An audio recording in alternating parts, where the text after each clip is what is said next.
여러분, 프랑스 대통령 에마뉘엘 마크롱 아시죠?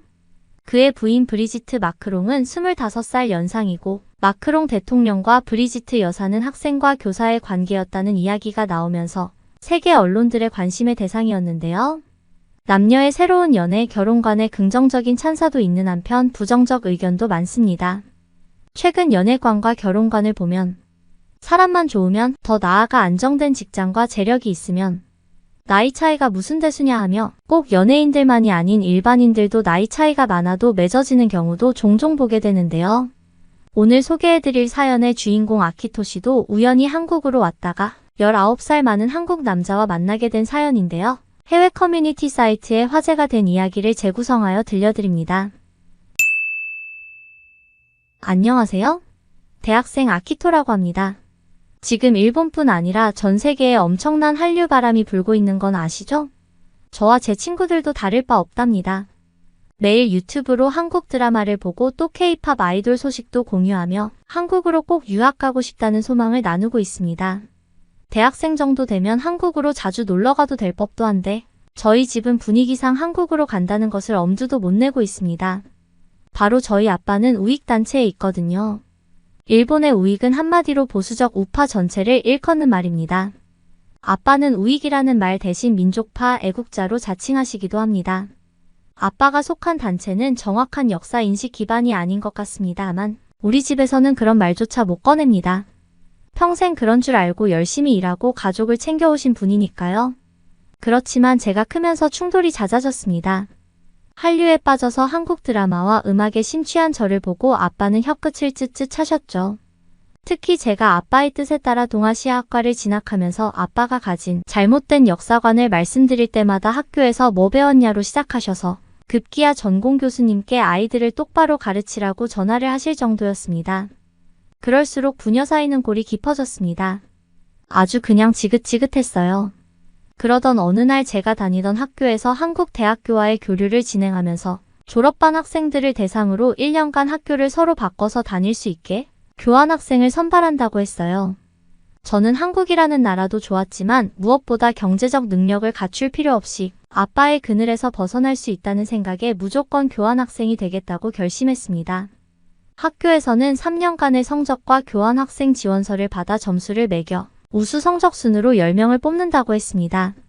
한국에서 1년 동안 무엇을 배울 계획이고 어떤 커리큘럼으로 진행할지 진지하게 생각한 후 교환학생 신청서를 신중하게 작성했고 운이 좋게도 10명 안에 들어서 한국으로 갈 수 있게 되었죠.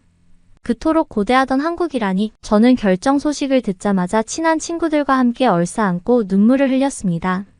하지만 기쁨도 잠시 아빠에게 어떻게 말을 꺼내야 할지 몰랐습니다.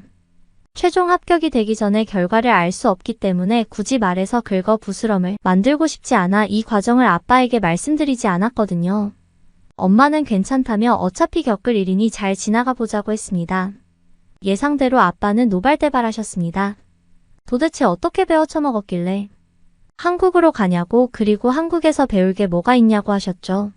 그곳에 가면 일본인을 심하게 차별 대우할 텐데 어떻게 그런 결정을 할 수 있냐고 말입니다. 교환학생 취소하겠다고 당장 학교에 전화하시겠다는 것을 엄마와 저는 뜯어말렸습니다. 그리고 저는 아빠에게 말했습니다. 한국은 아빠가 아는 그런 나라가 아니라고 말입니다. 그리고 저는 무조건 교환학생으로 공부를 하러 갈 것이고 최대한 한국에서 취업할 것이라고 했습니다. 아빠와 더 이상 살기 싫다고 하지 말아야 할 말까지 해버렸고요. 아빠는 할 말을 잃으셨습니다. 저도 눈물이 줄줄 나왔어요. 다 큰 자식 고집을 어떻게 꺾냐며. 엄마는 아빠를 설득했지만 아빠의 귀에는 아무 말도 들리지 않은 것 같았어요. 저의 출국날이 다가오는데도 부녀지간은 나아질 기미가 안 보였습니다. 아빠는 아직 허락하지 않았다고 계속 얘기하셨고 저는 아무 대꾸도 하지 않았습니다. 마음속으로는 아빠가 진짜 끝까지 반대하시면 어떻게 해야 하나 걱정도 들었습니다. 말은 그렇게 했어도 저는 아빠 말씀을 거역할 자신이 없었어요. 그렇게 하면 안 된다고 배웠으니까요. 초조한 하루하루를 보내면서 한국으로 갈 준비를 해가고 있는데 아빠가 저를 부르시더라고요. 그리고 당부하셨습니다. 한국 가서 공부만 해라고 말입니다. 고집을 피우니 보내주겠다만 지금처럼 드라마 보고 놀러만 다니고 해서는 절대 안 된다고 말입니다. 그리고 한국 친구들과도 자주 어울리지 말라고 하셨어요. 그들 마음 한켠에는 일본에 대한 안 좋은 마음이 남아있어서 언제라도 저에게 테러할 준비가 되어 있다면서요. 절대 방심하면 안 된다고 하셨죠. 저는 그런 말씀을 하시는 아빠를 보고 아, 정말 우리 아빠는 잘못된 역사의식의 피해자시구나 싶었죠. 왜 아빠는 제대로 알아볼 생각을 안 하셨을까요? 어쨌든 교환학생 허락을 받은 저는 매일 부모님에게 일정을 보고한다는 조건을 걸고 한국을 가게 되었습니다. 제가 예상했던 것보다 한국은 더 멋진 나라였습니다. 웅장한 현대식 공항에다 최신식 AI 로봇이 공항 내를 활보하고 전 세계 명품이 모인 면세점은 휘황찬란해서 눈이 돌아갔어요. 리무진도 공항철도도 모든 것이 대중의 편의를 위해 섬세하게 신경을 썼더라고요. 저는 공항 사진부터 아빠에게 메신저로 사진을 보내기 시작했습니다. 그리고 배정받은 기숙사에 짐을 풀고 도서관 위치부터 알아봤죠. 아빠 말대로 저는 공부를 열심히 해서 좋은 결과를 내고 싶었거든요. 그렇게 한 학기를 열심히 보내고 있는데 한국 친구들이 방학을 이용해서 아르바이트를 한다는 것을 알았습니다. 저도 방학 동안 서울 경기 지역을 돌아다녀 보고 싶었고 일도 조금 하고 싶었습니다.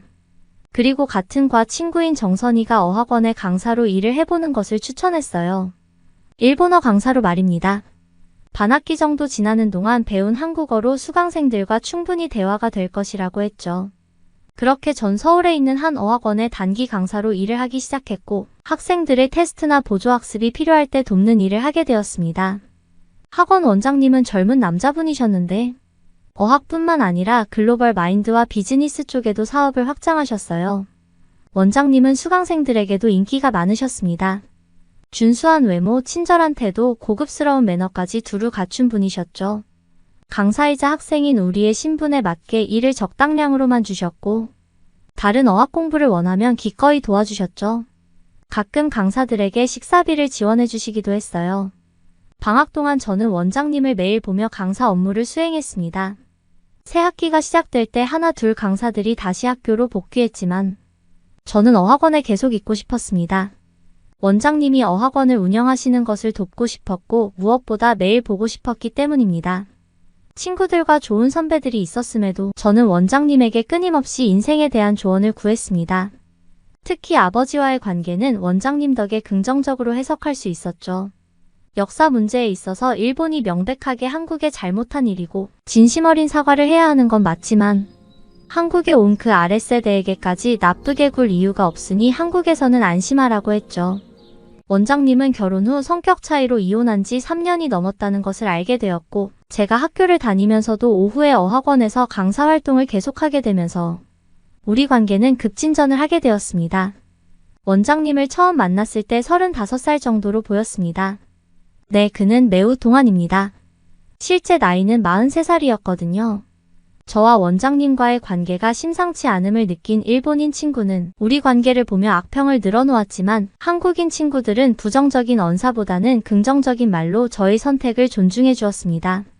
특히 룸메이트 정은이는 제가 원장님이랑 있으면 항상 행복해 있고 둘이 잘 어울린다며 나이 차이만 극복한다면 세상에서 가장 멋진 커플이 될 거라고 북돋아줬죠.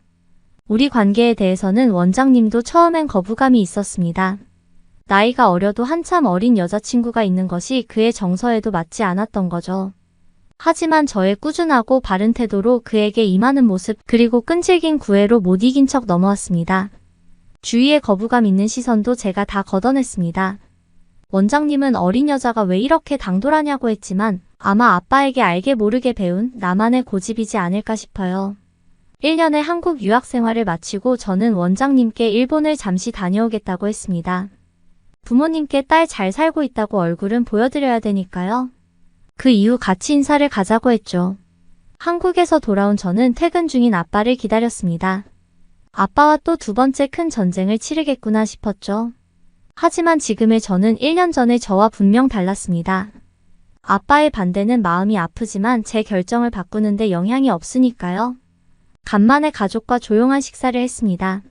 이런저런 대화가 오고 갈 법도 한데 조용해도 너무 조용했습니다. 거실에 앉아서 차를 마시자고 제가 먼저 제안할 정도였습니다. 1년 만에 온 딸이 보고 싶지도 않으셨을까요? 1년 전 저의 무례함에 아직 화가 나신 걸까요? 하지만 곧 아빠가 먼저 입을 떼셨는데 놀라운 말씀을 하셨습니다. 제가 매일 보낸 어학원의 사진 잘 봤다고 하시면서 처음엔 어학원 사진을 보내는 줄 알았는데 시간이 지날수록 한 남자가 사진에 계속 있는 것을 보게 되었다고 하셨죠. 저는 순간 흠칫했습니다. 자연스레 강의장이나 사무실 사진을 찍어서 보낸 것뿐인데 저도 모르게 원장님이 찍힌 사진을 많이 보냈었나 봐요. 매일 계속해서 어학원 사진 그리고 원장님이 있는 사진을 보고 아빠는 직감하셨다고 합니다. 저는 너무 놀라서 어떻게 말씀드려야 할지 몰랐어요.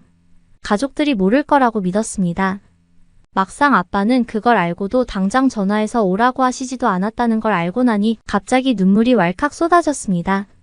아빠는 네가 자꾸 한국으로 간다고 해서 왠지 너를 영원히 떠나보낼 것 같아 겁이 났단다. 너가 한국에 간 다음에 아빠도 한국에 대한 공부를 다시 해봤고 그리고서는 엄청난 충격을 받고 한동안 말없이 지냈단다 라고 하셨어요. 저의 일을 계기로 아빠는 진실이 무엇인가를 다시 되짚어보게 되었고 역사관뿐만 아니라 자녀 교육관도 많이 바꾸게 되었다고 하셨습니다. 그리고 아빠의 고집으로 인해 가족이 힘들었던 점에 대해 사과도 하셨습니다. 어안이 벙벙했습니다. 그동안 수없이 아빠와 싸워왔고 오늘 그 전쟁의 마지막을 찍을 것 같았는데 아빠의 한없는 아량에 그저 놀라울 뿐이었습니다. 사람이 바뀌려고 마음먹으면 정말 한순간에 바뀌는 것 같았어요. 저는 남자친구의 나이와 이미 한 번 결혼했던 사람이란 사실도 다 말씀드렸어요. 아빠는 반대하고 싶다는 솔직한 마음을 내비치면서 결정은 저한테 있다는 것을 강조하셨죠. 어느 부모가 꽃다운 나이에 딸을 중년이 되어가는 돌싱에게 시집 보내고 싶겠냐고 그건 네가 이해해야 할 부분이라고 하셨죠. 모든 것을 솔직하게 말하고 다시 한국의 어학원으로 돌아왔습니다. 한국과 일본이라는 두 나라 그리고 19살이라는 나이 차이. 저는 원장님과 지혜롭게 헤쳐나가면서 사랑을 지켜나가고 싶습니다. 여러분도 저의 사랑을 응원해주세요.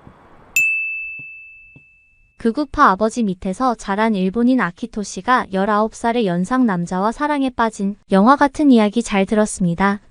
그러고 보니 프랑스 대통령도 25살 연상과 결국 결혼에 성공했다고 하니 사랑 앞에 나이는 중요하지 않은가 봅니다. 오늘의 사연 어떠셨나요? 오늘의 사연이 마음에 드셨다면 구독과 좋아요를 눌러주세요. 더 좋은 사연으로 찾아뵐게요. 끝까지 시청해주셔서 감사드려요.